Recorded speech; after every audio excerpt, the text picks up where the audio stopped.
Hey everybody, this is Minister Ricky Sellers of the Agape Community Christian Church, and I promised you guys my next video for Bible study, and here it is. Alright, so let's get started.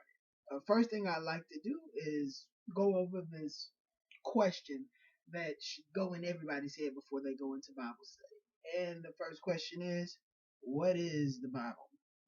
Where did it come from? And I guess more importantly, why should I read it, right? Well, let's start with the question of what it is. The Bible is Christian scriptures of about 66 different books from the Old and New Testaments of the Bible. So in the Old Testament, you're going to have about 39 of those 66 books. In the New Testament, you're going to have about 27 of those different books. Each one of these books are a testament or an account of what Jesus did or who God is and how did we interact with God or how did God interact with us. The Bible is also a guide for us Christians to learn how to live in this life we live.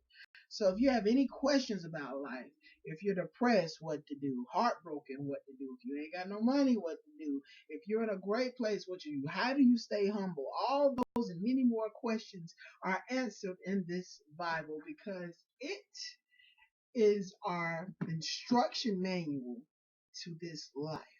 And more importantly, a guide to how we can build, develop, and create a strong relationship with God. All right. Now that that's out of the way, the next question is, well, first of all, what is an Old and New Testament?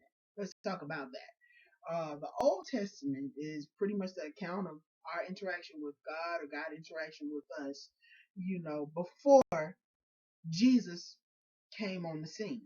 So before Jesus was born, everything that happened before he came into the picture is the Old Testament.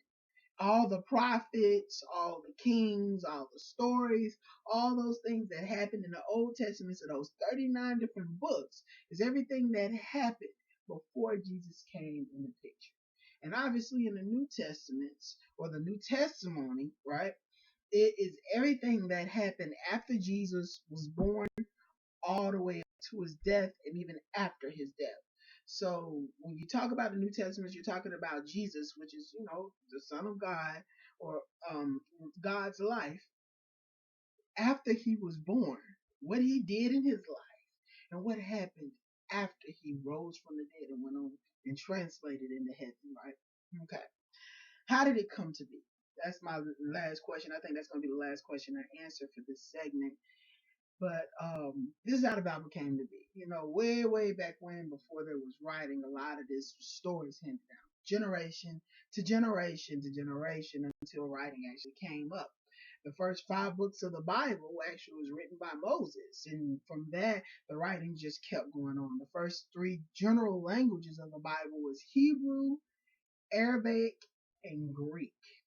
From there, the Bible kept getting written in those languages, and we were through a lot of different translations. We were finally able to find some scholars to be able to translate the Bible from Greek and Hebrew to English. One of the first individuals that's actually pretty popular is this individual named John Wycliffe, who actually was the first to actually begin to translate the Bible to English. And through all the different translations, there was a lot of bloodshed for our Bible to become English. It was in Latin, and a lot of the Catholic churches and things like that didn't want the Bible to be translated in English. A lot of Protestant Christians died trying to get this Bible translated in English. Anybody who had an English version of this Bible died. And even in the time of Bloody Mary, if y'all ever heard of that, y'all know it's a drink. Actually, she was a queen that ordered the death of any Protestant that had the Bible because she was trying to get the church back to the Catholic Church when actually it was for everybody, for all Christians to read. Well, in my closing, I just wanted to let you guys know there was a lot of people that died for this Bible to be translated from Hebrew and Greek to English. And the Catholic Church had a lot of power over a lot of people. But when the Bible was translated for everybody to read, that power dramatically dropped in a lot of ways. Now that us people, anybody can read the Bible in English. That's the reason why the Bible's in a lot of hotel rooms now and a lot of things like that. When it was first created and written down, people started jotting these accounts down on stone and clay and on this thing called papyrus, which was like a plant that's found on the swamps of the Nile River.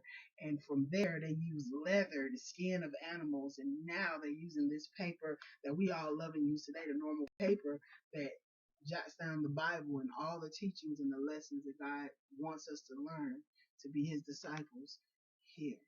So I hope that's a good start for you guys.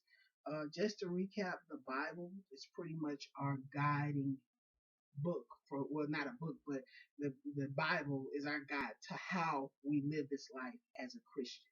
If you want to live or learn to live like a Christian, the Bible has all the answers to how you deal with it, all the everyday trials and tribulations you came to.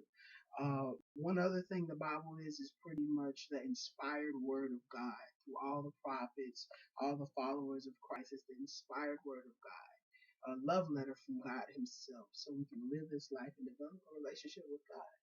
Now that we all know what the Bible is and kind of where it comes from in the translation, now we can get into the book of Genesis. Hope you guys are ready for the next segment. I hope this gave y'all a little information. If you have any questions, comments, concerns, or even, just want some more information and going deeper, feel free to contact me. Hit me up, inbox me, and we can go a little deeper. All right. You guys have a blessed one. That's my time. Peace.